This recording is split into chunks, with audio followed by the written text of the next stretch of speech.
Bom, iniciando aí a nossa segunda aula, né, desse terceiro bimestre, continuando o assunto sobre África, a gente vai finalizar uma parte, né, que é sobre a regionalização da África e também falar um pouco, né, do que o currículo coloca ali como África e Europa, tá bom? Essa relação entre África e Europa. Galera, primeiro ponto que faltou, né, na verdade, tratar com vocês na última aula foi sobre a regionalização, tá bom? A gente tem aí duas formas também de regionalizar o continente africano. Óbvio que tem outras, né? Tem outras formas de regionalizar, mas essas duas são as principais. A gente pode verificar aí no mapa à esquerda na tela de vocês, né? A divisão entre África setentrional e África subsaariana, que é a que eu vou dar mais foco aqui na nossa aula. Nós temos também, né, no outro mapa, o que coloca como África setentrional, África ocidental, África central, a África oriental e a África meridional. Percebam aí vocês, né, que a África setentrional é como aparece no outro mapa, praticamente, tá bom? A única coisa é que essa divisão, né, em mais regiões, ela acaba obedecendo os limites territoriais dos países, né, que estão sobretudo ali na parte ao norte. Lembra que a palavrinha setentrional é norte, assim como a África meridional se refere ao sul, né? Não à toa que temos o país, né, seria a potência econômica, né, que tem uma grande influência geopolítica no continente africano, que é a África do Sul, tá bom? Galera, por que eu não vou aprofundar essa parte aqui agora? Porque eu quero falar de alguns países especificamente, né, na nossa próxima aula de geografia, que fazem uma síntese dessa região. Além disso, o trabalho proposto para vocês abordará também essa ideia, né, de vocês pegarem, escolherem algum país dessa região e tratar um pouco sobre esse assunto, tá bom? Porque é vasto, né? A gente pode falar sobre vários temas aí relacionados aos países dessas diversas regiões do continente africano. Um ponto que cabe destacar aqui, né, é que o que chama atenção hoje na mídia, por exemplo, né, são os problemas sociais aqui na região do Chifre da África, na área de transição entre a África setentrional e a África subsaariana, que nós já conversamos, que é o Sahel, uma região aí de transição, né, entre a região árida e a região tropical. Vamos agora pensar um pouquinho sobre essas duas classificações de regionalização, né, do continente africano. Pensando sobre a África setentrional, essa porção ao norte, né, ali banhada pelo mar Mediterrâneo. Essa é uma área importante, até do ponto de vista histórico, né, uma região onde vários impérios, né, fizeram ocupações nessa região. Então, é uma área muito importante. Império Romano, o Império Islâmico, né, Árabe Islâmico, tá bom? Então, a gente tem, na verdade, uma região que é uma região historicamente muito próxima do que aconteceu na nossa cultura ocidental, porém, a partir de um determinado momento histórico, teve uma outra influência de um outro grupo étnico-cultural, colocando dessa forma. Essa região, galera, né, que nós chamamos aí de África Setentrional, já foi classificada, né, como África Branca, né? É um termo um pouco estranho, aparece em alguns materiais dessa forma, mas hoje já não é tão adotado. A ideia de falar África Branca em função do predomínio ali de uma população árabe, né? Quando a gente pensa no continente africano, a gente sempre lembra de vários grupos étnicos negros, né, de população negra. E aqui há o predomínio de população branca, daí esse termo.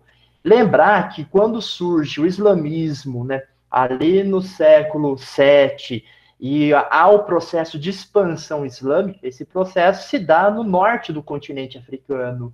Não à toa, esses países vão carregar aí a cultura étnica, né, toda a ideia étnico-cultural islâmica, árabe, beleza? Então, há o predomínio aí da religião islâmica e da cultura árabe nessa porção do continente africano, que é a África Setentrional. Então, é formado aí basicamente por Saara Ocidental, Mauritânia, Marrocos, Argélia, Tunísia, Líbia e Egito.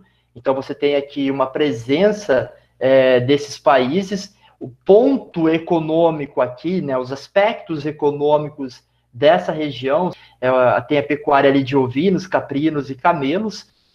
Essa região, para além da questão da pecuária, né, também tem a agricultura irrigada ao longo do Rio Nilo, né, sobretudo aí de cana-de-açúcar, de frutas, de algodão, né? Então a gente tem aqui uma cultura, uma fruticultura ao longo do Rio Nilo, assim como nas margens do Mar Mediterrâneo, a gente verifica também, né, o cultivo de videiras e de oliveiras, né, para a produção de azeite. A gente verifica porque é muito próximo à Europa ter a mesma característica climática, praticamente, né? Como tem a mesma característica climática, a gente encontra essas semelhanças, né, no que corresponde a videiras e oliveiras. Cabe destacar que há também aí uma indústria extrativista, né, uma ação extrativista muito forte na questão do petróleo, sobretudo na Argélia e na Líbia, então são países ricos em petróleo, e também o Marrocos, que tem bastante minérios.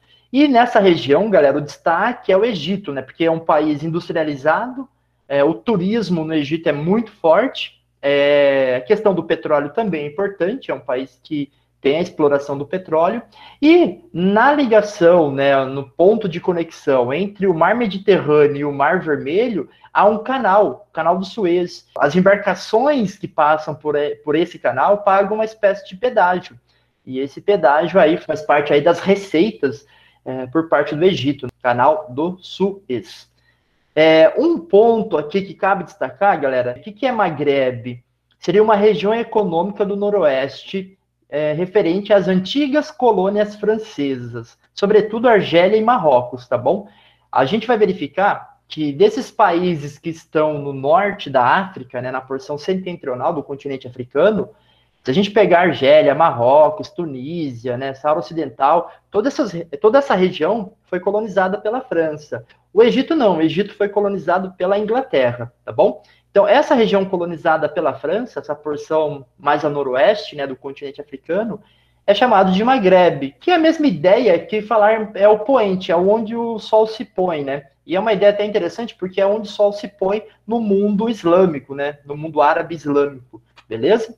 Então, é interessante pensar nessa palavra, porque é comum aparecer aí em alguns enunciados, em matérias, né, em jornais, falando sobre o Maghreb, e aí está se tratando dessa região. Sobretudo da Argélia, né? A Argélia é muito lembrado quando fala sobre as colônias francesas, ou antigas colônias francesas. Bom, galera, agora falando aí da África subsaariana, né, dividido nessas duas porções, o próprio nome já diz, né, subsaariana, é a ideia de ficar ao sul do Saara, né, essa porção que está em verde aí no mapa representado para vocês.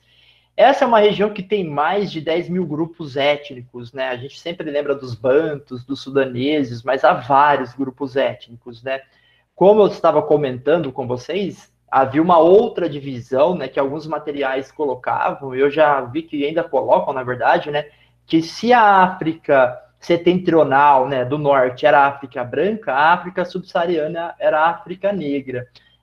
A gente está evitando usar esses termos, né, porque dá uma classificação um pouco estranha, e é importante entendê-la como África subsaariana. Nessa região, a gente já tem uma presença maior, por exemplo, né, do cristianismo, enquanto identificação religiosa, além das religiões de matriz africana, né, sobretudo aquelas que têm um caráter animista. Qual que é essa ideia de caráter animista, galera?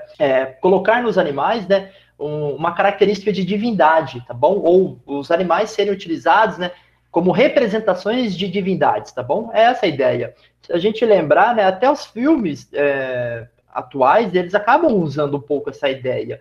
Pantera Negra, né? A ideia da Pantera Negra é um caráter animista, né? Quando a gente vê, apesar de Wakanda não existir, né? Mas quando a gente vê, por exemplo, aquela representação de uma pantera na entrada do país ali, né? Isso é comum ali em várias culturas africanas, né? De ter ali um animal representando esse aspecto de divindade, né? De uma questão religiosa, tá bom? Então, a gente acaba verificando essa característica. Hoje, a gente percebe também, né? que há vários conflitos étnico e religioso, além de fome, miséria e epidemias nessa região. É uma das regiões mais pobres do mundo, né, a África subsaariana. No que confere o aspecto econômico, a gente tem ali a monocultura tropical, sobretudo aí o cacau, o café, o algodão. E essas culturas agrícolas são muito voltadas para a exportação. Há também uma agricultura de subsistência, né, que é aquela que atende o mercado interno. Só que, galera, os interesses externos acabam fazendo com que haja aí áreas que são destinadas a essa produção de monocultura, né, cacau, café, por exemplo, né, voltado para exportação, e vai diminuindo as áreas voltado para a agricultura de subsistência, aquela que abasteceria o mercado interno, né, alimentando a população africana. Isso acaba fazendo com que haja várias crises, né, sobretudo aí relacionado à miséria e fome no continente africano.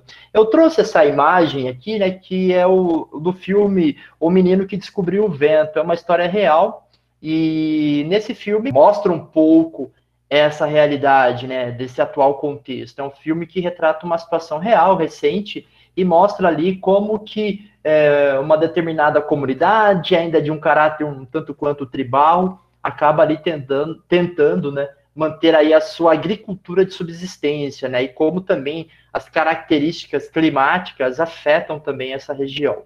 Tranquilo? Tem outros pontos, né, tem um caráter ali político local, que o filme aborda também, vale a pena assisti-lo. Essa região, a mineração responde aí por 90% das exportações, então é uma região que há uma exploração de minerais muito forte. O destaque aí seria a África do Sul, né, sobretudo ouro e diamante, e Nigéria e Angola, que são países exportadores de petróleo. Lembrar que quando a gente fala de mineração, a gente pode pensar também na mineração energética, né, no que confere ao petróleo. E destaque a África do Sul não só pelo ponto, não só pela localização da África subsaariana, né, mas como a África no geral, porque corresponde como uma economia de 25% do PIB, né, do continente e 50% da produção industrial. Lembrar que em 2010 a África do Sul, né, sediou a Copa do Mundo. A África do Sul faz parte do BRICS, né, Brasil, Rússia, Índia, China e África do Sul, né, e ela tem uma representatividade muito forte no cenário geopolítico ali do continente africano. Beleza? Agora entrando na parte sobre África e Europa, né, galera, a gente tem que falar um pouco sobre esse processo de colonização, do imperialismo. É esse assunto que a gente vai tratar nesse primeiro momento aqui, quando a gente fala de África e Europa. Tem outro ponto, né, que é falar da relação atual. Isso a gente vai deixar para um segundo momento. E pensando agora, então, sobre essa relação África e Europa, ela está dentro, né, daquele contexto de colonização, né, de expansão marítima europeia, né, as potências europeias ali no século XV, século XVI, né, a gente está falando basicamente de Espanha e Portugal no primeiro momento, depois seguido por França e Inglaterra, realizaram esse processo de expansão marítima.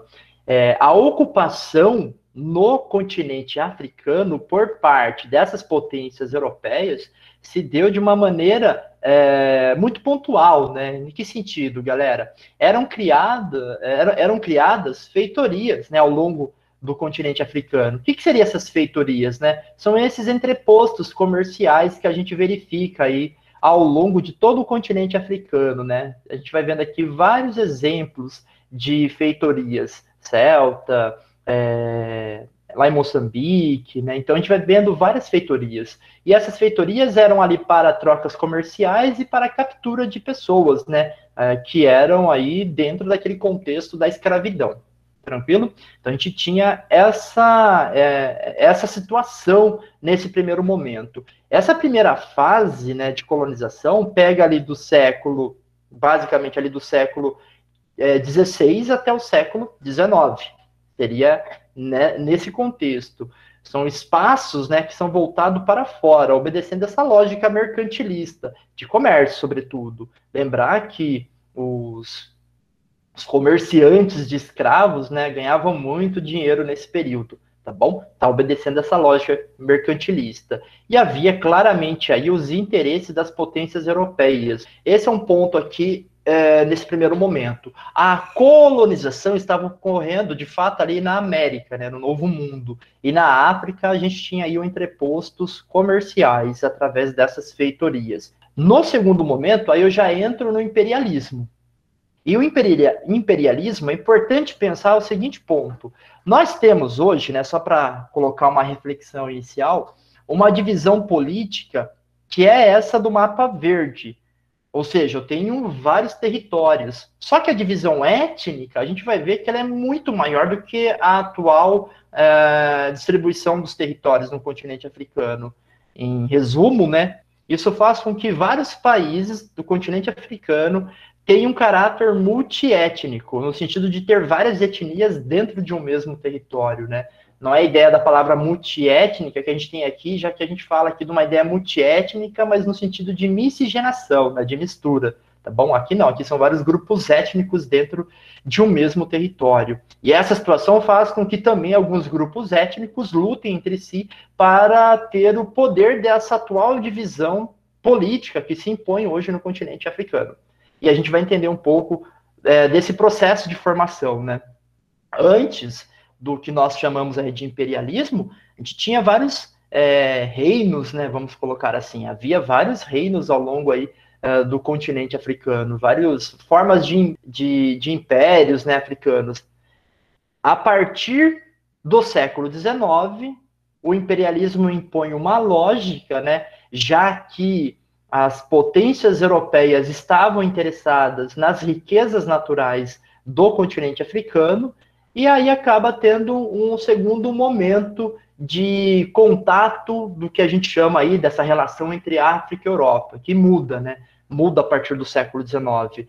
E esse processo, né, se desencadeia em função das revoluções industriais. Então, a partir aí do século XVIII, nós temos a primeira revolução industrial, século XIX a segunda revolução industrial.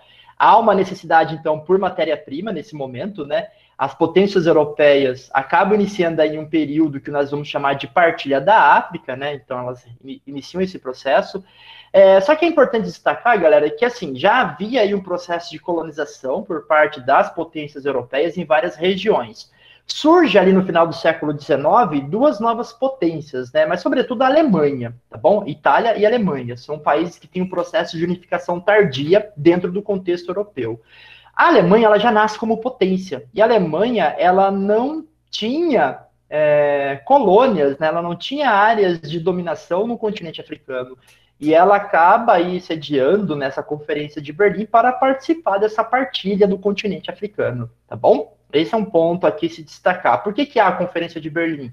Porque a Alemanha, ela acaba tendo um processo de unificação mais tarde, né, no final do século XIX, e ela quer participar desse período que nós chamamos aí de Segunda Revolução Industrial, no contexto do imperialismo. Ela também nasce já como uma potência industrial, né, herdeira ali da Prússia.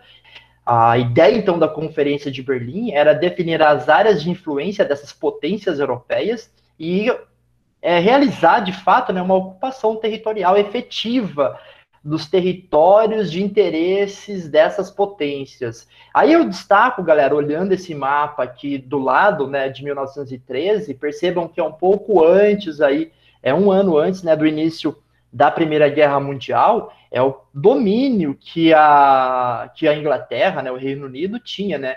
Ela pegava desde a porção ao norte até o sul da África. Então, o Reino Unido, a Inglaterra, a maior potência econômica, tinha uma grande área de influência, né, de dominação efetiva no continente europeu. Seguido aí pela França, né, como eu havia falado para vocês, a França aqui ao norte.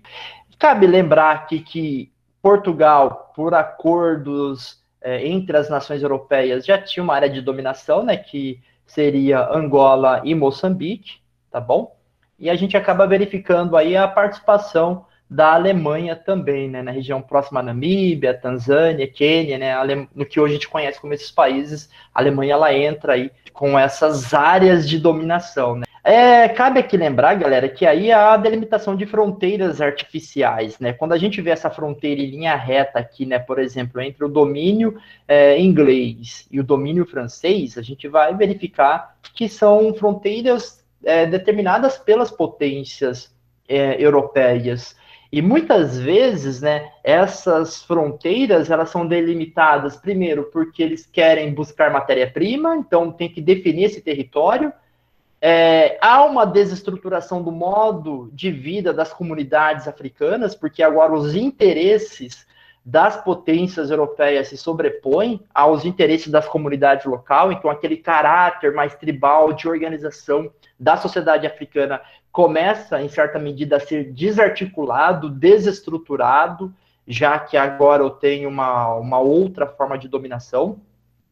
Há também a junção de diferentes grupos étnicos e religiosos em um mesmo território, e é importante destacar que havia conflitos na África, mesmo antes da ocupação europeia. Eram os conflitos ali em função das diferenças étnicas, né, e religiosas aí dentro do contexto africano. Só que a partir do momento em que vem os interesses, né, europeu e coloca grupos em um mesmo numa mesma área, no mesmo território, eu acabo potencializando futuros conflitos, tá bom? Já que eu tenho a junção desses grupos.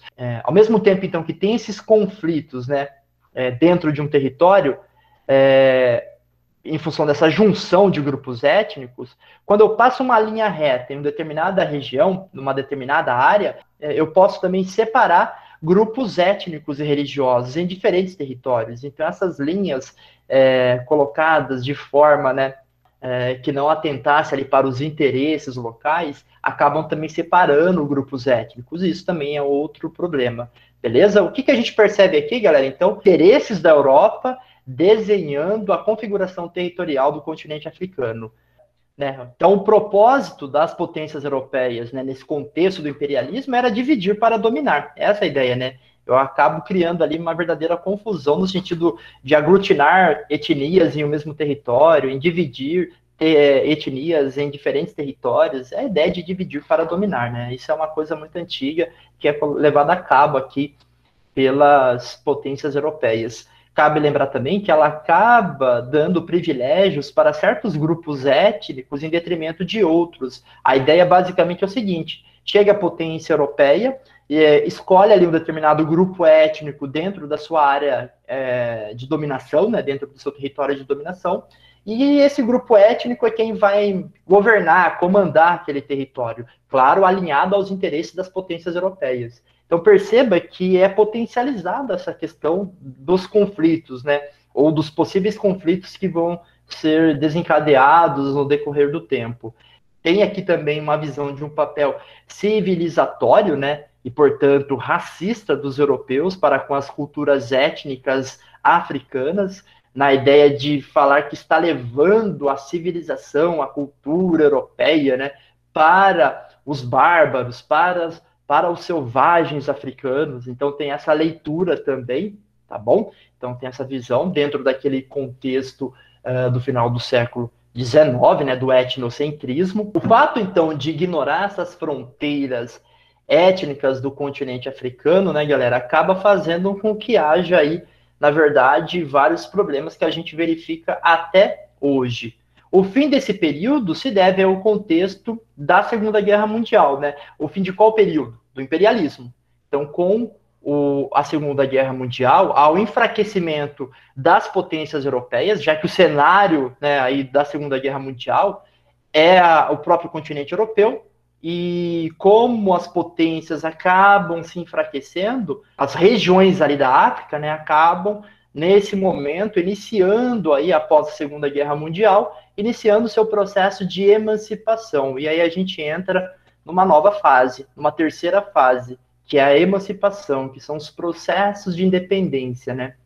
Então, após a Segunda Guerra Mundial, começa a ter aí vários países começam a proclamar a sua independência, né? Destaque aqui, por exemplo, para o Egito, para a África do Sul, que já a partir de 1949 declaram sua independência. Eu não vou citar aqui cada um desses países, né, galera? Mas é importante destacar, ó, eu só queria chamar a atenção de vocês, que esses dois países em verde aqui, eles demoram bastante tempo para ter a sua independência, né, declarada. Seria Angola e Moçambique, né? Então, apesar de a Segunda Guerra ter enfraquecido as potências europeias, alguns países da Europa conseguiram, em um determinado período aí do século XX, ter a sua colônia mantida, tá bom? Isso até a década de 70 do século XX. A gente consegue perceber isso. Um exemplo é Portugal. Portugal, Espanha, a gente vai lembrar que estavam passando por outros regimes políticos, né? E, em certa medida, eles tentaram ficar um pouco neutros aí na Segunda Guerra Mundial. E eles mantiveram suas colônias. É o caso de Portugal, que manteve a colônia de Angola e Moçambique. Portugal tinha uma ditadura, né, do Salazar. O Salazar morre, depois assume ali o Marcelo Lopes, e na década de 70, a Revolução dos Cravos, e aí, a partir disso, os países, né, ou melhor, as colônias acabam declarando a sua independência a partir aí da década de 70, tá bom? É importante pensar o seguinte ponto. Beleza, a partir da Segunda Guerra Mundial, começa a ter um processo de independência dos países africanos. Isso não é imediato. Quem acaba declarando a sua independência são, sobretudo, aí aqueles países que eram colônias, né, das potências mais envolvidas no conflito, né? Inglaterra, França, Alemanha, tá bom? Então, esse processo de independência se dá por tratados ou conflitos, há muita revolta também em locais, se dá também por conflitos. Esses países acabam nascendo com uma grande diversidade étnica, né, aquilo que a gente já falou, esse caráter meio multiétnico, e também religioso. A manutenção da estrutura territorial e fronteiras coloniais, então há uma manutenção, né, dessa estrutura territorial e das fronteiras estabelecidas ali durante o período de neocolonialismo, né, de imperialismo, e isso acaba também gerando depois vários conflitos. E há também, galera, a influência das antigas potências europeias. Então, apesar desses países estarem declarando a sua independência, eles mantêm ainda um laço com as suas antigas metrópoles, né? Com os países que mantinham ali uma relação imperialista no continente africano. Vamos pegar um exemplo disso? Vocês viram que teve um incidente lá no Líbano, né? Não estou falando da África, né? Eu fui ali para o Oriente Médio. Teve aquele incidente, teve aquela explosão. Vocês viram qual foi o primeiro presidente a visitar o Líbano? Foi o Emmanuel Macron, que é o presidente francês. E por quê?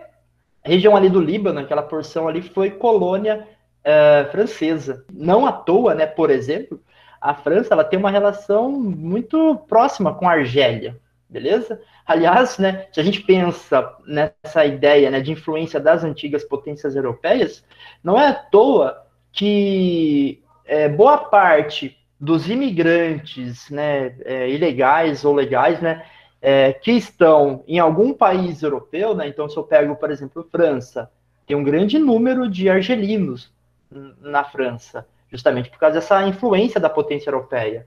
Quando eu vou analisar a Inglaterra, por exemplo, também a mesma coisa, né? Nigerianos, pegando uma outra região, indianos, né? Então tem essa questão dessa influência das antigas potências europeias.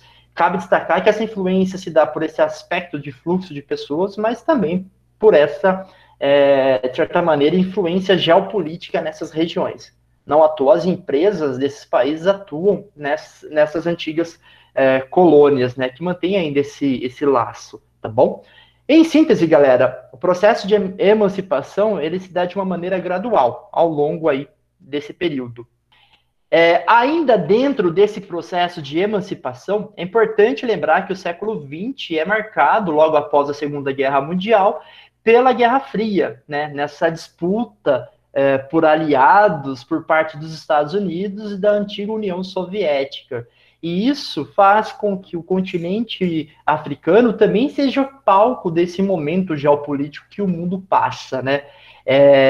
Estados Unidos e União Soviética incentivavam, financiavam, né, armavam grupos para disputar o poder. E olha que barril de pólvoras, galera. Você tem aqui, na verdade, um país que é formado numa estrutura imperialista, que as fronteiras foram desenhadas pela Europa, né? Então, por alguém de fora, colocando vários grupos étnicos dentro de um mesmo território. Aí muda o período, tem a independência, né? Aquele grupo que era uma elite escolhida ali pelos imperialistas europeus, eles ali formam, né, o governo no primeiro momento, e depois chega um novo contexto geopolítico, na qual Estados Unidos e União Soviética vão buscar aliados no mundo, e isso não vai ser diferente no continente africano, e como eles sabem que naquela região há vários grupos étnicos, os Estados Unidos e mesmo a União Soviética acabam financiando esses diversos grupos para que eles tomem o poder, e uma vez que tomem o poder, fiquem alinhados ou ao mundo capitalista, né, Estados Unidos, ou ao mundo socialista, a União Soviética. Beleza? Então também há esse período. Claro, há os países, né, dentro aí do que nós chamamos de Conferência de Budapest, a gente falou disso lá no primeiro bimestre, que buscavam uma terceira via, né, seria o terceiro mundo, uma busca de uma autonomia. No mapa aí está aparecendo como as nações não alinhadas, tá bom? O Egito é um exemplo disso. Né? O Sudão a mesma coisa. São aqueles países que buscam aí uma terceira via, o terceiro mundo. E aí é importante pensar o seguinte ponto. Nesse momento, né, esses conflitos, instabilidades internas dos países africanos, de certa maneira, eram abafados pelo contexto geopolítico da Guerra Fria. Não que não existiam, existiam. Só que, por exemplo, vamos pegar a África do Sul. A África do Sul era alinhada aos Estados Unidos, né, durante esse período da Guerra Fria. Agora, o que tinha na África do Sul nesse momento, galera? O que estava acontecendo na África do Sul durante esse contexto da Guerra Fria? O que vocês já ouviram falar sobre a África do Sul aí até o início da década de 1990? O que acontecia lá? Apartheid? Pois é, o apartheid. Naquele momento interessava o seguinte ponto, era a quem eu estava alinhado. Então, como eu estava alinhado aos Estados Unidos, eu deixava esse segundo plano, entendeu? Essa questão racista, né, ali que havia na África do Sul, o apartheid. Só após o fim da Guerra Fria é que essas coisas acabam vindo à tona, tá bom? Há uma influência, basicamente, então, da Europa e dos Estados Unidos e da União Soviética, que, de certa maneira, né, em várias regiões aí do continente africano, gerou os estados fantoches, né, estados controlados pelos interesses externos dessas potências da Europa, que se recuperava da Segunda Guerra Mundial, e também desse contexto geopolítico, né, realizado por Estados Unidos e União Soviética. Na década de 1990, a gente tem aí a eclosão de vários conflitos, porque vem à tona, né, aqueles conflitos que estavam abafados em função da Guerra Fria. Então começa a ter a eclosão de vários conflitos que estão até hoje, viu, galera? Se a gente pensar, por exemplo, o mais jovem país do continente africano é o Sudão do Sul. Está bem marcado aqui, né? Ele começou a ter o seu processo de emancipação, mas um processo aí ainda de constituição de um Estado, né, independente. Ele começa ali em 2001 e ele se concretiza em 2013. Então, o Sudão do Sul é o país mais jovem do mundo, né? E a diferença muito clara aqui é que, por exemplo, né, a parte mais ao norte do Sudão, eu tenho um predomínio da cultura árabe, da religião islâmica, enquanto no sul eu tenho um predomínio dos cristãos, das religiões de matrizes africanas, né, animistas. Então eu tenho diferentes grupos étnicos, então eu tenho aqui uma diferença muito grande, né, dentro de um mesmo país.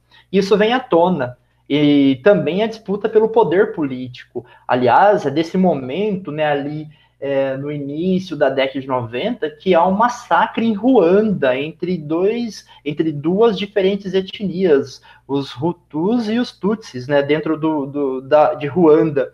E isso é até tema de um filme, Hotel Ruanda. Acho que vale muito a pena vocês assistirem. Esses vários conflitos que ocorrem a partir aí da década de 90, a partir do fim da Guerra Fria, né, se deve a esse histórico de ocupações, né, dentro do contexto do imperialismo, esse desenho realizado pelas potências europeias, né, dos territórios no continente africano, a instabilidade política e econômica gerada em função também desses conflitos, né, e também do interesse econômico que é colocado a partir do ponto de vista de fora, né, então os interesses econômicos que até hoje exploram o continente africano, e mesmo que mude os atores, isso continua, né, vamos dar um exemplo, as potências europeias e os Estados Unidos continuam explorando o continente africano? Sim, mas há novos atores, né? A China, por exemplo, é um novo ator nesse cenário que está realizando esse processo, tá bom? E há aquela desarticulação da estrutura produtiva, né?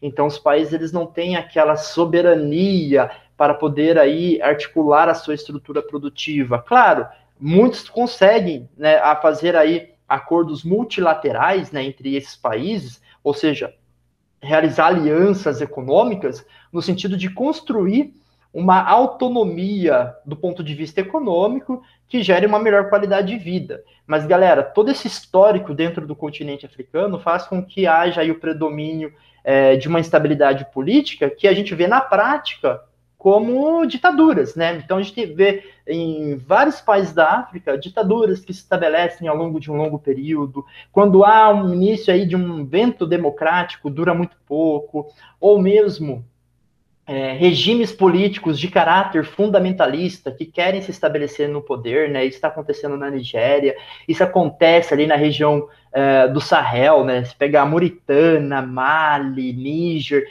há vários grupos aqui nessa região, galera, que querem estabelecer aí um regime mais fundamentalista. Então, as consequências são conflitos, pobreza, fome, epidemias, migrações, né, os refugiados que acabam indo, sobretudo ali para a Europa, e essa dependência econômica do continente africano. Há vários países que são chamados aí de países, né, falidos, né, os estados falidos. Somália, por exemplo, essa região aqui do Chifre da África, vários países com graves problemas socioeconômicos, tá bom? Mas, ó, acabou. É isso, meu povo. Chegamos ao final dessa aulinha.